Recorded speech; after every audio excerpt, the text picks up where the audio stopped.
Did you know that sometimes the law itself can betray the very people it is meant to protect? In many countries, including Morocco, courts can reduce the sentence of criminals if so-called mitigating circumstances are found. A loophole that sounds harmless on paper, but in reality, it can turn monsters into free men. And it is exactly this weakness in justice that has left an entire nation shaken by the story of one boy. 13-year-old Bachir, orphaned, living with a disability, a child who should have been playing, laughing, dreaming of the future. Instead, his name has become a haunting reminder of what happens when innocence collides with cruelty. During the Moulay Abdallah Amgar festival, a celebration meant to bring joy, Bachir was lured, drugged, and dragged into a nightmare that no child should ever endure. Not by one man, not by two, but by 14.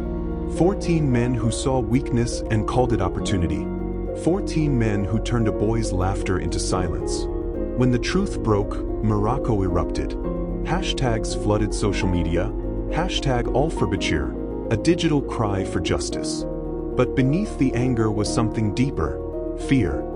Fear that Bachir's story was not an isolated horror, but part of a cycle where children suffer, predators thrive, and weak laws shrug their shoulders. And here is where the story becomes more than just about Bachir. It is about a country staring into a mirror and not liking what it sees.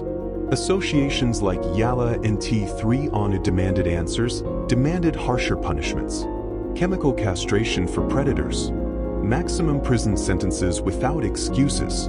No more hiding behind loopholes that call evil anything less than evil. But while the law debates, what about the boy? Human rights groups begged for something more than punishment. Care. Real, deep human care. Medical treatment for his body. Psychological healing for his mind. Social support so that Bachir is not remembered only as a victim, but as a child who deserved a life. Pause for a moment and let this sink in. 13 years old. No mother. No father. No safety net. And still, the world almost let him fall through the cracks. If you believe this story should not vanish into silence, if you believe that children like Bachir deserve a voice, then subscribe now. Because every subscription here is not just for a channel, it is for the truth that must not die in darkness. But the harder question remains, how many more Bachirs exist in silence? How many children walk the streets tonight, unseen, unprotected, hoping that monsters will not find them? Justice is not measured by laws written in ink. It is measured by lives protected in reality. And right now, the scales are uneven. Bachir's tragedy is a warning to Morocco, a warning to the world, a warning that says, if we let our weakest fall, if we allow loopholes to free predators, then no child is truly safe. And as you listen to this, remember, silence is complicity. If you scroll past, if you look away, if you do nothing, then you are allowing the next Bachir to be written into tomorrow's headlines. But if you speak, if you share, if you demand better, then his suffering becomes a spark for change. In the end, Bachir may never regain what was stolen from him. But what can still be saved is the meaning of his story. The measure of any society is how it treats its children.